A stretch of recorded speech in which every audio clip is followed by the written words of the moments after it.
Mon capitaine, merci de prendre un instant, après quelques jours après ce terrible drame. J'allais presque commencer sur quelque chose qui est, comme notre travail, finalement anecdotique par rapport à ce qui s'est passé là-haut. Vous alliez partir d'ici quelques mois là, à la retraite, stopper votre activité pour sûrement enchaîner vers d'autres. Et vous voilà avec cette catastrophe hors norme sur les bras. Ça doit être très particulier.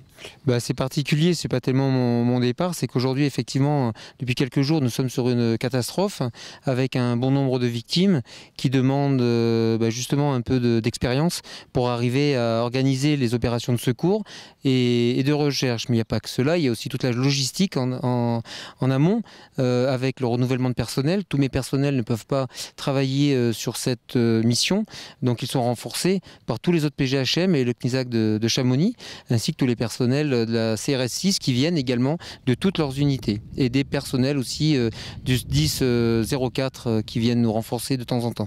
Alors vous êtes le patron du PGHM de Jauziers qui a été en première ligne dans les premières minutes. Lorsque l'alerte est donnée, personne ne sait vraiment ce dont il s'agit, eh bien vos hommes, j'imagine, décollent et viennent se rendre compte de ce qui s'est passé. Alors au départ quand même nous savions qu'il y avait la recherche d'un aéronef, les tenants et les aboutissants nous ne les connaissions pas et dès qu'ils sont arrivés sur zone ils ont détecté bien évidemment l'émission d'une balise. Ils ont été litroyés, donc 2 personnels sur site, ils ont pu se rendre compte évidemment de l'ampleur de la situation.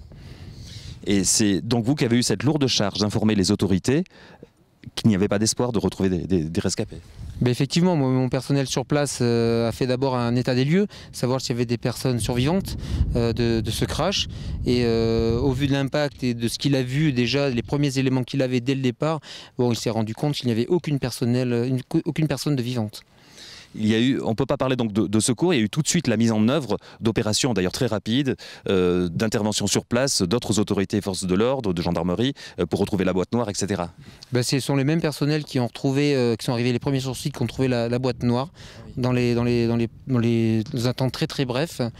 Et ensuite, évidemment, s'ensuit une suite logistique, de demande de personnel qui est transmise à la VH et donc tout le commandement gendarmerie, bien évidemment, pour commencer à recenser les moyens, commencer à les mettre à disposition, commencer à les amener sur Seine-les-Alpes en véhicule, demander des moyens en aéronef plus importants de la gendarmerie pour pouvoir traiter et toutes les missions, qu'elles soient de police judiciaire, de secours et toutes les autres missions de sécurisation du site par les escadrons de gendarmerie aussi également, qui font un cordon de sécurité pour personne ne puisse arriver sur les lieux et ne voit cette catastrophe. Et puis vous êtes intervenu ensuite au fil de la semaine pour sécuriser le travail, entre autres de police ou de gendarmerie scientifique, puisque le secteur, on le sait, est très escarpé et qu'il y a certains endroits dans ce secteur où il faut que vous sécurisiez, fassiez votre rôle finalement de guide de montagne. Tout à fait, de toute façon on est tout à fait dans notre domaine de prédilection, la montagne, et le terrain, comme vous l'avez compris, est très raide sur la partie haute, et ce terrain nécessite pour la progression des crampons, un baudrier, un casque, et d'être assuré. Donc la police scientifique, tous les gendarmes qui sont là pour faire également les prélèvements et nous montrer la méthode avec eux, sont forcément binômés avec un de nos personnels, car ils sont encordés, ils ne connaissent pas la montagne, donc il faut assurer leur sécurité pour qu'ils ne tombent pas, pour pas qu'ils se blessent, et que le travail puisse se faire en toute sécurité. Et notamment avec les équipages des hélicoptères de la gendarmerie, qui font également un travail remarquable, car le cirque où se passe l'accident est quand même assez restreint, donc ça leur demande beaucoup de vigilance.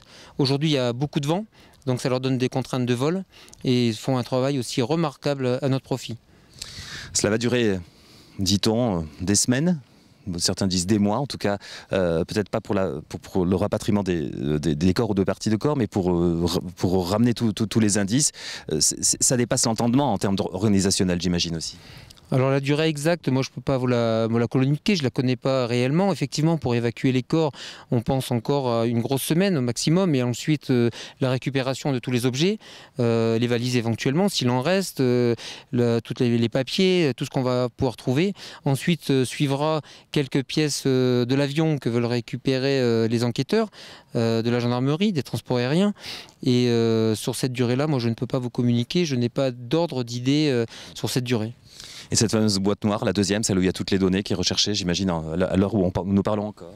Alors elle n'a toujours pas été retrouvée, elle est probablement sous un des débris qui sont sur place, mais comme vous l'avez compris, il faut évacuer tout doucement les débris de matériel de l'avion pour pouvoir récupérer des corps. Et donc ça ne se fait pas dans la précipitation, parce qu'il faut être capable de savoir où ils étaient, ces débris, à qui ils appartenaient, pour une identification plus tard. Donc peut-être que cette boîte noire va apparaître, et on l'espère, sous un de ces débris. Mon capitaine, lorsque ça fait partie, je l'imagine, de votre rôle, quand on est patron de PGHM, lorsque vos hommes reviennent du terrain, ils en ont vu. Mais alors là, peut-être que vous avez besoin de les accompagner dans ce retour d'un travail aussi difficile. Alors cet accompagnement, c'est bien sûr pas moi qui peux le faire. Moi, je vois dans l'état de fatigue où ils sont. Je vois également, effectivement, ils sont dans des tenues. Voilà, on voit qu'ils sont éprouvés. Déjà physiquement, ils sont éprouvés. Pas techniquement, mais il y a donc une cellule psychologique qui a été mise en place. On a un psychologue, entre autres, de la gendarmerie qui est sur place le soir lorsque les personnes reviennent avec l'hélicoptère. Et ils ont toute l'attitude, hein, c'est ce que je leur dis le matin au briefing, tous les matins, ils ont toute l'attitude pour aller voir la psychologue de façon anonyme, de façon discrète, parce qu'il y a toujours un peu de tabou sur le fait d'aller voir une psychologue. Pour parler, pour évacuer. Pour évacuer, voilà, on est des secouristes, on est des montagnards. Le montagnard est quelqu'un souvent de très fort, qui est très fort nerveusement, très fort psychologiquement, mais il n'empêche que quand même, après plusieurs jours de travail sur un site de cette ampleur, la plupart auront besoin, si ce n'est pas maintenant, mais plus tard, d'un suivi. Merci mon capitaine, c'était l'occasion de saluer le travail des forces de l'ordre, voilà, dont vous avez compris la nature et l'ampleur pendant cette période. Merci mon capitaine, on vous laisse, je l'imagine, retourner tout de suite à l'opérationnel. Vos journées, c'est des journées qui n'en finissent plus depuis quelque temps.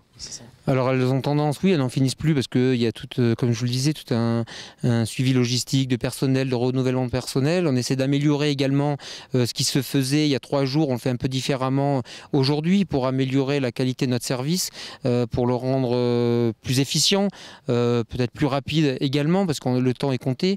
Pour l'instant on a une bonne météo donc on en profite, mais il pourrait très bien neiger ou pleuvoir, et ce qui retarderait d'autant plus l'évacuation des corps, et c'est quand même le principal, c'est de pouvoir récupérer les corps, pas le plus rapidement possible, mais dans des délais raisonnables pour qu'ils soient dans le meilleur état de conservation. Avec la nécessité de sécuriser la nuit aussi, c'est ça hein, Tout à fait. La nuit, il y a une sécurisation du site qui est faite avec plusieurs personnels, tout simplement pour que personne ne puisse accéder au site, mais également pour éviter d'éventuelles prédations des renards ou des sangliers. Merci mon capitaine, et on apprécie, comme nos amis téléspectateurs, vous ayez pris un petit moment pour expliquer le rôle de la gendarmerie et en première ligne le PGHM de Josier, qui n'aurait jamais cru se retrouver sur une catastrophe pareille. Merci mon capitaine. Merci à vous. Merci.